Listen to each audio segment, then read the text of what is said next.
Hello everyone, welcome back to my channel. I am in Mexico City in this amazing backyard at the most beautiful Airbnb ever. Let me show you guys around. There's a koi pond. Here's the backyard and the 3-story home. It's gorgeous. Maybe I'll do like a house tour maybe on Instagram. You guys should follow me on Instagram. Sorry for not making a video for the last 3 weeks, but I was at my bachelorette and hanging out in Tulum with some of my best girlfriends, and a lot of them were asking me about crypto. So I decided to make a video today about what crypto tokens are and why are they valuable. For those of you new here, my channel is all about achieving financial and location independence. So if you're interested in remote work, digital entrepreneurship, or making money online, then make sure you give me a subscribe. So when you go on Coinbase, you might see this huge list of tokens, and my head just gets really big because like, oh my gosh, there's so many. How do you know what each of them do? What are they? And why are they worth anything at all? I think the best way to understand digital tokens is to first look at tokens in the real world, and they are everywhere.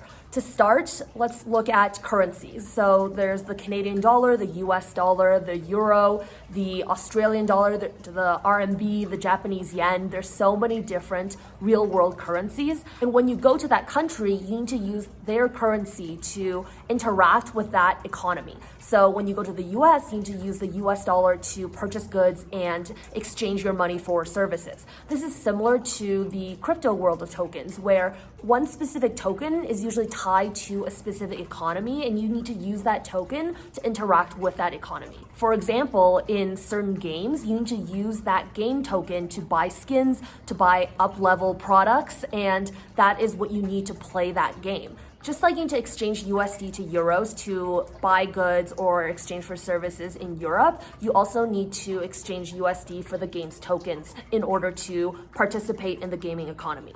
The value of a currency like USD depends on a lot of different factors, like how much money is the government printing, therefore leading to inflation, how much is already in circulation, and how much the currency is in demand for that country's goods. So for example, if someone from China wanted to buy goods from the US, they need to use the USD, therefore making USD more in demand and therefore more valuable. Similarly, cryptocurrencies also have certain rules to them. How many tokens there are in circulation, how many will be released, how many will be burned, and this is not controlled by the government, but by smart contracts. The more people that want to use the currency in the game and to play the game, the more popular this game becomes, the more valuable this currency also becomes.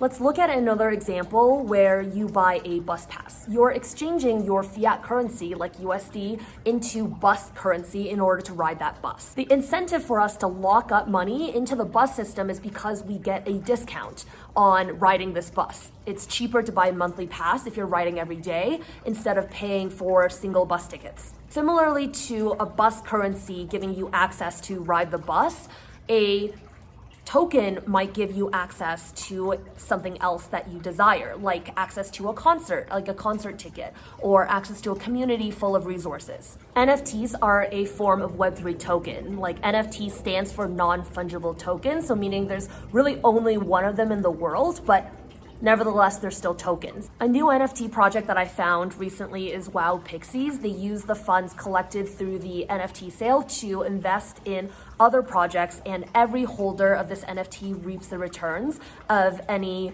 gains from their investments. Another examples of where tokens are used in real life is at an arcade. When you buy tokens to go and play games, you're also locking up your money to only be used in that ecosystem. Money that the arcade makes by selling you tokens to play the games are then used to buy more arcade games, therefore increasing the value of the tokens that you have because you get to play more games. And they can also increase the price of these tokens because they have more products. This is also similar to crypto products. The more value that the project or the community involved with this token creates, the more valuable this token is. Take Friends with Benefits, which is a DAO, a decentralized autonomous organization, or you can just think of it as a community. But in order to join this community, you need to hold 75 FWB tokens.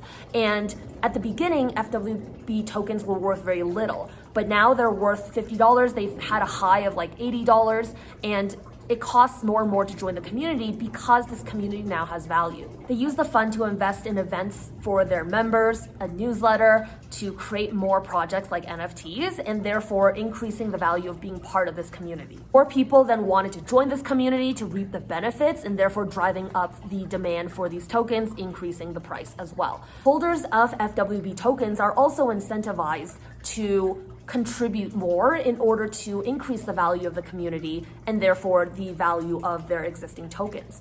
And this is something that is really popular in Web3 now, which is to give ownership and access as well as incentives to your community of users. So it's as if, like on YouTube, you watching YouTube should also get paid because YouTube wouldn't be successful and wouldn't be able to earn ad revenue without you. Tokens are valuable because they are the base unit of exchange within a system, and so if the system becomes more valuable, so does the token associated with that system. Tokens are also valuable because they line up incentives and that they give you access to something that has value to you, like gaining access to a ticket to an event or to a community.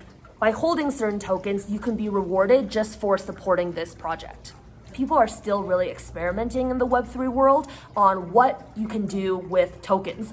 And it started with decentralized finance, it expanded to NFTs and then DAOs and then in gaming. So all these tokens have different uses in all of these different industries. In the DeFi world, one example of where tokens are used is to reward users for using a certain platform, like Aave, which is a lending and borrowing platform. And if you contribute to the platform by lending out your cryptocurrencies, you not only get rewarded interest rates in the currency that you are lending, you also get Aave rewards. Similar to Uber and Airbnb giving out a lot of tokens for $25 off or $10 off, buy one, get one ride free at the beginning when they first launched, and it's used to incentivize more users to come onto the platform.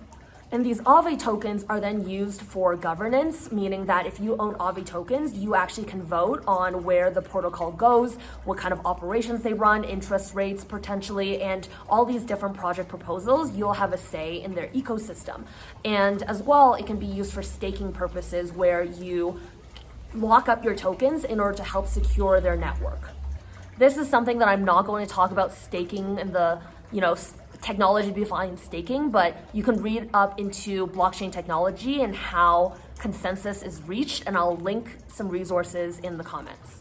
Aave also buys back their tokens and burns them in order to increase the price. There are many tokens that may not go up in price that are used for the purpose of stable coins, which are meant to stay at a certain price pegged to the US dollar in order for users and investors to reduce their volatility. Tokens used to earn fees, to stake, to lend out, etc. So do your own research before investing.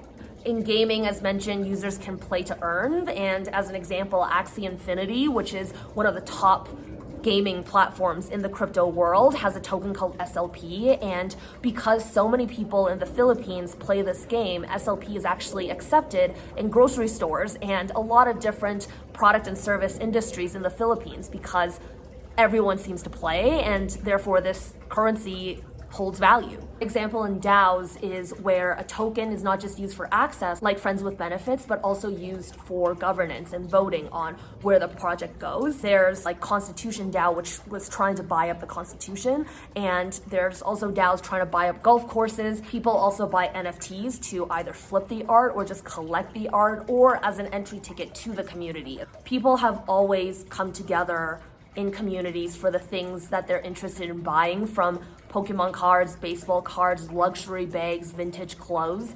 People form communities around people that they are similar to. But when you're looking for which token to buy, make sure that you see that this token has a real use case. Valuable tokens should create incentives and unlock opportunities for its token holders. For more information around how to evaluate a token from an economics and tokenomics standpoint, check out this video by Block Geeks. I really enjoyed it, and I think it's a great place to start.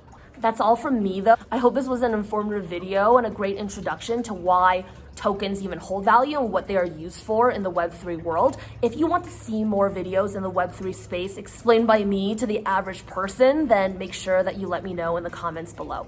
Thank you for watching, and see you in the next video.